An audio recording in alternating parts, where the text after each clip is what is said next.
Pai do Senhor, meus irmãos, sejam bem-vindos ao nosso devocional. Hoje é dia 24 de junho, terça-feira. Deus te abençoe. Estamos lendo aqui o livro de Jó, capítulo 11, versículo 7. Poderás descobrir as profundezas de Deus? Poderás desvendar a perfeição do Todo-Poderoso? Essa palavra aqui de Zofar, um dos amigos de Jó que vieram para consolá-lo, mas não puderam, primeiro porque eles agiram mal, né? Mas esse mal agir e essas palavras mal faladas da parte deles, que não promoveram nenhuma consolação, tem a ver com o tipo de teologia que eles tinham, aquilo que eles conheciam. Na mentalidade deles, o sofrimento humano é uma retribuição divina pelo pecado, e essa é a única razão para o sofrimento, é tipo causa e efeito, e é baseado nesta mentalidade, numa justiça retributiva, que eles falam o que falam, e Zofar, e eles vão intercalando, né? E aqui o Zofar tá tão zangado com o Jó, porque o Jó, no capítulo 10, ele disse: se eu fosse culpado, ai de mim, mesmo sendo inocente, né? Nota que Jó está dizendo: eu não pequei, Deus fez de mim um alvo. E aí o Jó desabafa, era melhor não ter nascido e tal, e toda aquela angústia completamente compreensível, né? Essa angústia de Jó. Mas é fato que Jó não tinha pecado, o próprio Deus tinha dado testemunho dele, justo, reto, temente a Deus, né? Íntegro. E aí o Jó se defende, o Jó está dizendo: eu sou inocente. E o Zofar, quando retoma a palavra, ele disse: olha, você vai, porventura tuas conversas tolas calarão os homens? Você vai ficar zombando sem que ninguém te passe uma descompostura? Você vai continuar falando aí e você acha que vai convencer todo mundo? Você não acha que você precisa tomar, como dizemos hoje, não dizemos hoje, né? Um tonhonhon, de eu te repreender, de eu dizer para você que você está errado, né? E, enfim, ele chega a perguntar. Ele fala, ele interage com os outros amigos, diz assim: concordaremos com o que esse tagarela está dizendo? Quer dizer que, além de tudo, o Jó agora, que era um conselheiro, que era tipo um juiz naquela terra, naquela sociedade patriarcal, agora o Zofar está chamando ele de tagarela. Bom, é assim. E a gente sabe que Zofar está falando coisas corretas, mas aplicando para a pessoa errada, no caso Jó. Ele está falando coisas corretas acerca de Deus, mas fazendo uma aplicação àquela situação que não tem nada a ver. O que é correto que ele fala? Uma série de coisas. Entre elas, esse verso aqui, né? Verso 8, verso 9, 10, 11, são todas verdades a respeito de Deus, né? E o que eu fico assim achando interessante é que os amigos de Jó, mesmo fazendo aplicações que acusavam Jó, mesmo Zofar aqui está insistindo para que o Jó se arrependa, que ele não aceita que o Jó diga que é inocente. Isso é uma tagarelice, né? Isso aí eu não vou aceitar. Alguém precisa calar esse homem, alguém precisa passar um sabão nele, não é assim não. Eh, Enfim, era algo assim muito inflexível, muito duro da parte deles, eles agiram mal, né. Os amigos de Jó que me refiro. Bom, mas a gente tem que entender estes amigos.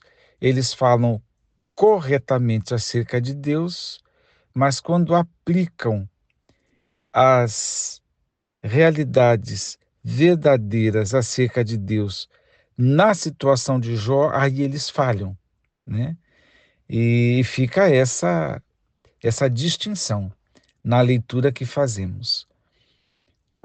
O que Zofar está dizendo aqui, agora a gente precisa esquecer um pouquinho do Jó e do seu tormento para pensar só no acerto do Zofar. Qual é o acerto aqui? Poderás descobrir as profundezas de Deus? Quem é que pode fazer isso? Acho que isso é uma palavra que fala da nossa incompreensibilidade. Olha que palavra difícil. Que diz para nós da nossa finitude, que a nossa tentativa de compreender Deus na totalidade, na profundeza, é impossível. Está dizendo da limitação humana, de até onde vai a ciência, a lógica, o conhecimento, as certezas, as convicções humanas, né? Vai até um certo ponto, porque é uma pergunta retórica, mas quem pode descobrir as profundezas de Deus, né? Poderá desvendar a perfeição do Todo-Poderoso? Bom, não dá para medir Deus, não dá para medir sua sabedoria, seu amor. Os termos comparativos é mais alto do que os céus, mais profundo do que o mar, Oriente, Ocidente, vai falando dessas medidas comparativas, porque na verdade não dá para mensurar, portanto, não dá para medir, não dá para pesar, não dá para quantificar, não dá, né? Não tem nada de exato aqui, né? Não tem nada que dê para a pessoa dizer, olha, é tanto. Não, não dá. Por quê? Porque a gente não alcança enquanto seres humanos mortais. Eu gosto quando um teólogo falou que na eternidade nós vamos continuar aprendendo sobre Deus e vamos continuar nos surpreendendo com Deus, porquanto essa questão inesgotável de Deus, da sua sabedoria, do seu amor e etc., permanece, né?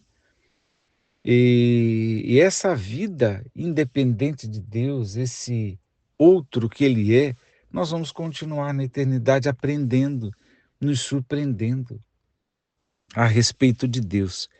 As perguntas que continuam aqui, ele faz uma afirmação: a sabedoria de Deus é mais alta que os céus, ela é mais profunda que as profundezas da morte, da sepultura, do pó que volta à terra. Ela é mais extensa que a terra e mais larga que o mar. Se ele passar a prender alguém e levá-lo a julgamento, quem poderá impedir? Está falando das ações soberanas de Deus, né? Que para Deus não tem finitudes, né? Finitude nós temos, né? A gente experimenta muitas falências, muitos óbitos simbólicos, muitos lutos simbólicos, perdas simbólicas, porque em nós tudo vai acabando aos poucos, né? E vai findando muita coisa em relação à vida, e por fim somos finitos, porque todos nós, está ordenado que todos nós vamos morrer, né? Então a finitude para nós é uma realidade. Para Deus não. Mas Deus, a outro aspecto da finitude é que, ou da infinitude, para eu explicar Deus, não mais falando de nós, mas de Deus. Quando falamos que Deus é infinito, é aquelas palavras que estão nas nossas músicas gospel, né? Que para ele não tem paredes, não tem barreiras. E aí as pessoas falam, se fechar uma porta, Deus abre outra, etc, etc. Por que disso? Porque não há barreiras. Nada pode conter Deus. Nada pode dizer para ele: "Ó, daqui você não passa, você não pode." Ninguém pode dizer isso. Então, e, ele é completamente, Deus é completamente autônomo, né? Uma vida independente mesmo. Porque a outra pergunta retórica das Escrituras: quem foi o seu conselheiro? Quem que o ensinou para que ele imitasse? Quem que falou antes para que ele seguisse uma orientação? Ninguém, né? Então são essas coisas que a gente não compreende e é disso que Zofar está falando. E isso faz com que a gente se submeta a um Deus soberano, ah, e acolha com toda a fé e com toda a humildade aquilo que está no campo da compreensão, daquilo que vem para o campo da razão, que é a revelação de Deus em Cristo Jesus. Porque a vida eterna é essa, que conheçam a Jesus a quem Deus enviou, né? Quem conhece a Jesus, ele é o esplendor da glória de Deus, ele é a imagem do Deus invisível. Quem entra em contato com Jesus está entrando em contato com Deus. Quem olha para Jesus está olhando para Deus. Quem ama Jesus ama a Deus. Quem conhece a Jesus conhece Deus, né? Isso a gente tem a absoluta certeza, né? E essa revelação compreensível de Jesus, né? Ainda que tanto Jesus quanto o Evangelho tem algo muito misterioso, porque ele é simples, né? A ponto de uma criança compreender o amor de Jesus, o sacrifício de Jesus, a entrega de Jesus.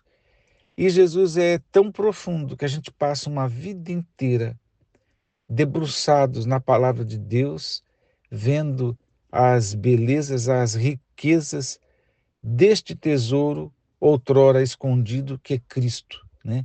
Deste mistério outrora desconhecido que é Cristo.